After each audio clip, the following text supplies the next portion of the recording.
E a gente vai partir para a nossa segunda entrevista do dia. Café Duplo, entrevista. Quem está na linha com a gente é a vereadora que compõe o coletivo Pretas por Salvador, Alaina Crisóstomo. Seja muito bem-vinda. Bom dia, vereadora. Bom dia, querida. Dizer que estou muito feliz de estar aqui. É sempre um espaço muito positivo para nós, né? Enfim, de reconhecimento, de luta, né? Para a gente também poder falar sobre o nosso trabalho e nossa atuação, né? Obrigada pelo convite. Eu estou vendo aqui que no último dia 22 deste mês, a Câmara Federal aprovou um projeto que prioriza o sistema de emprego, né, que são os órgãos de intermediação de mão de obra, para mulheres que foram vítimas de violência doméstica e familiar, assegurando 10% das vagas do Cine para esse público, né, para essas mulheres vítimas de violência. Aqui parece que o Pretas por Salvador protocolou um projeto semelhante e a Comissão de Constituição e Justiça não aprovou. É isso mesmo? Fala pra gente um pouco a respeito desse projeto no âmbito municipal e por que ele foi, né, não foi aprovado. Então, Camila, na verdade, é muito bom você ter feito essa pergunta, né, e ter sinalizado essa situação. Esse projeto na Câmara Federal, enfim, a gente ficou muito feliz e ao mesmo tempo também muito, muito triste, né, nesse processo, porque a gente protocolou um projeto de indicação, né, que chegou à Comissão de Constituição e Justiça, né. O relator foi, né, o presidente Alexandre Aleluia, né, que rejeitou, né, com fundamentações que, enfim, né, diziam a respeito de que projetos semelhantes já existiam, mas os projetos que ele menciona, né, no seu relatório, no seu parecer, não são projetos que têm, né, o mesmo cunho. A gente fez essa finalização no projeto de indicação para que no Sim Mulher, que já existe um Sim Mulher, né, tivesse esse cuidado. Por quê? Porque a gente entende, a gente que faz, eu que sou advogada feminista, né, fundadora da ONG Tamo Juntas, que atendo, né, durante muito tempo da minha vida, sempre atendi mulheres em situação de violência. A gente sabe que existem dois componentes que são muito fortes, né, para o enfrentamento e rompimento do ciclo da violência. Um deles é a dependência, né, emocional, que isso está ligado nesse processo, né, da dependência, do vínculo, das relações, e que precisa ser tratado no processo de acolhimento multidisciplinar, com assistente social, com psicóloga, mas também a dependência econômica e financeira, ela é muito forte nesse processo.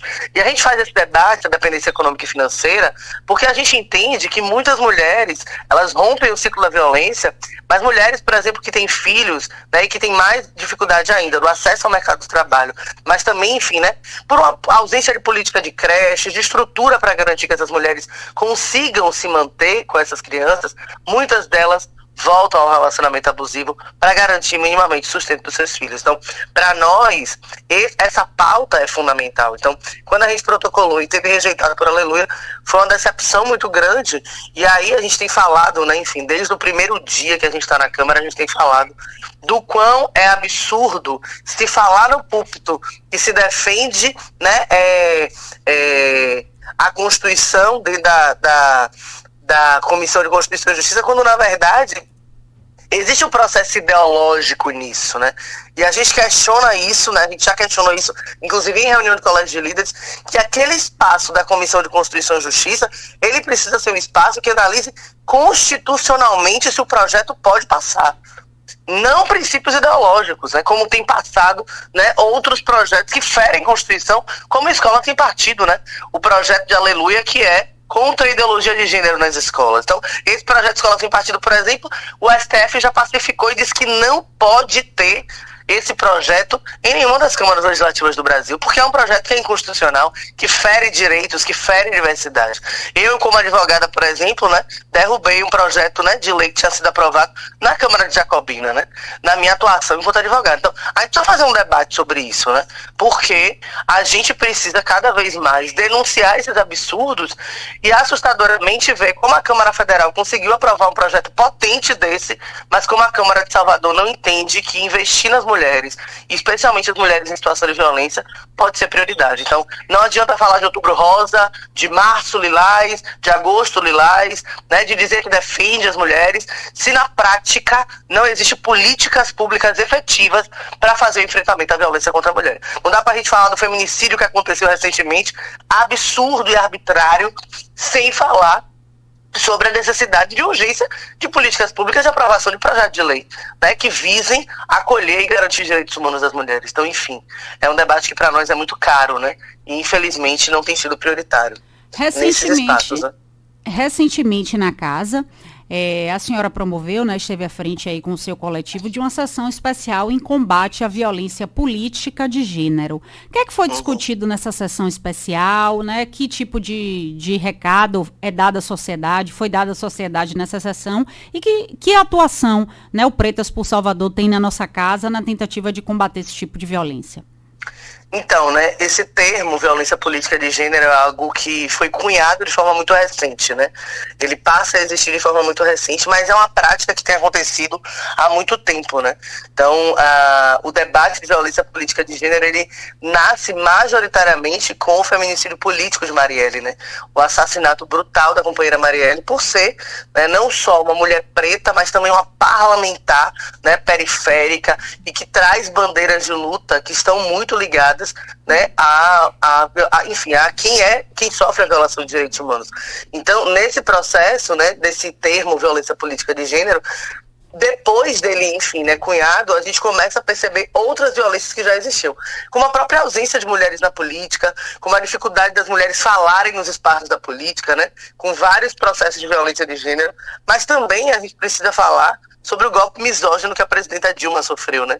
Isso é real, isso é violência política de gênero, né? Então, existe um processo que é de desqualificar a conduta das mulheres na política como raivosa, histérica, autoritária, incompetente. O que falta a ela é um homem, o que falta a ela é sexo.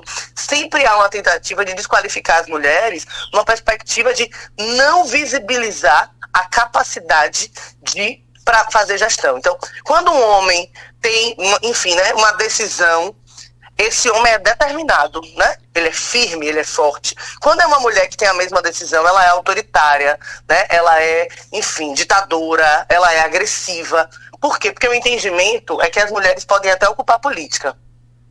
Mas como, né, a conquista do voto feminino em 1932, elas podem ocupar política desde que elas sejam belas, recatadas e do lar. Já dizia o presidente golpista Temer, né?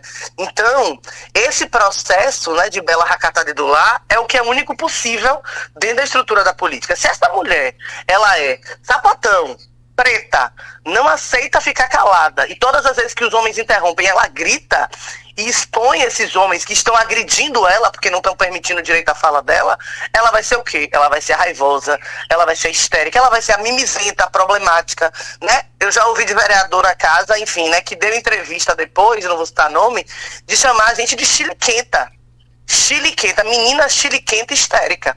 Então, isso é violência política de gênero no cotidiano, né?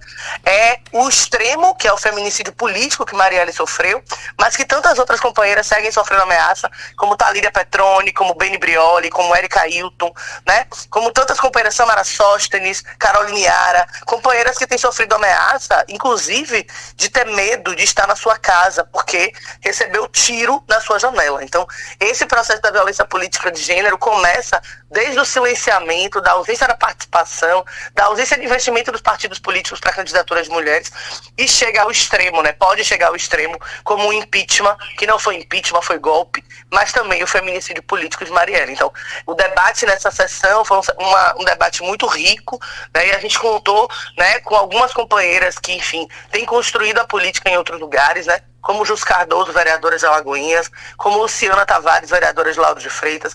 A gente contou também com a vereadora Liz Robalo, né, que sofreu uma violência política de gênero absurda no Rio Grande do Sul, exatamente, né, porque não aceitou, né, e não compactuou com a forma como estava sendo conduzida a direção, né, da Câmara naquele momento. Então, a gente tem feito esse debate para além disso, né? Quem tem sido majoritariamente o precursor disso é o Instituto Marielle, né? Enfim, o Instituto Marielle, que hoje tem na diretoria executiva a irmã de Marielle, a Niari Franco, que faz o debate, o mapeamento das violências políticas de gênero que as mulheres têm sofrido no Brasil. Então, enfim, são as diversas formas, né, de violência que as mulheres têm vivenciado no Brasil para saírem da política, como a prefeita Liana, por exemplo, né, de Cachoeira. Mas o debate é para que a gente se fortaleça, se unifique, crie redes de apoio, para que a gente cada vez mais ocupe mais os espaços de poder. Porque o que eles querem, praticando violência política de gênero, o que eles queriam com o assassinato de Marielle, era tirar a gente do espaço da política. E ao contrário, a gente literalmente virou semente, está germinando no Brasil inteiro. Então cada vez mais são mais mulheres. Parecem poucas, sim, porque não tínhamos quase nenhuma. Então cada vez mais a gente tem crescido. A Câmara de Salvador, por exemplo, Camila, é a primeira vez que a gente tem 9 mandatos de mulheres. E um coletivo, né? Um coletivo feminino. Um coletivo de mulheres, mas para além disso, é a primeira vez que a gente tem 9 mulheres, 9 mandatos de mulheres para construir a comissão de mulher. Porque, não sei se você lembra, até pouco tempo, eram 7 mulheres, 6 mulheres, precisava de homem. Brincava, dizia que era a casa das 7 mulheres, né, inclusive. É isso, e precisava de homem para poder fechar os 9 da comissão da mulher. Então imagine que absurdo. Agora a gente tem 9 mandatos de mulheres e a Comissão de Direito das Mulheres é composta apenas por mandatos de mulheres, como deveria ter sido desde o início. A grande questão é que os partidos precisam investir nas mulheres, né? Precisam entender que é prioridade. Então, por exemplo, né, normas como o TSE tem adotado, né, não só de cota para mulheres, né, de 30% para serem candidatas, mas também da garantia de cota no investimento, né, e tempo de televisão, e tempo de rádio, tempo de propaganda para as mulheres que são candidatas. Porque não é só garantir cota, mas é garantir que as mulheres tenham dinheiro, orçamento, porque fazer campanha e correr, né? Correr a cidade, correr a Bahia, demanda tempo e demanda recurso também. Então, se não tem investimento de recurso, é porque não tem priorização, entendeu? Então, na verdade, a gente tem feito um trabalho que é contínuo, né? É no espaço da política institucional, mas também é no espaço da incidência política, né? De questionamento, de debate, né? Para que a gente consiga acessar e fazer com que mais mulheres tenham coragem de ocupar esse espaço, que é nosso, né? Dizem que não é nosso, é hostil, é violento, mas é nosso sim. E se uma Marielle incomodava muita gente, imaginem muitas de nós ocupando todos os espaços. A gente vai incomodar mesmo, porque a gente não quer manter do jeito que estava. A gente quer transformar, a gente quer revolucionar e a gente quer, enfim, colocar com a nossa cara, com o nosso lugar de fala, porque a gente não quer mais que falem por nós. A gente quer falar pela gente. Muito obrigada, viu, Laina, pela sua participação aqui, legítima, tudo muito legítimo, toda a sua bandeira de luta. Conte sempre com a gente aqui, é a minha também, que sou mulher. Conte sempre com a gente na Rádio Can, os microfones estão sempre à disposição para a gente falar de tudo que acontece na nossa casa e você, como representante dela, também tem sempre o nosso espaço aqui assegurado, tá bom? Obrigada por mais uma querida. Participação.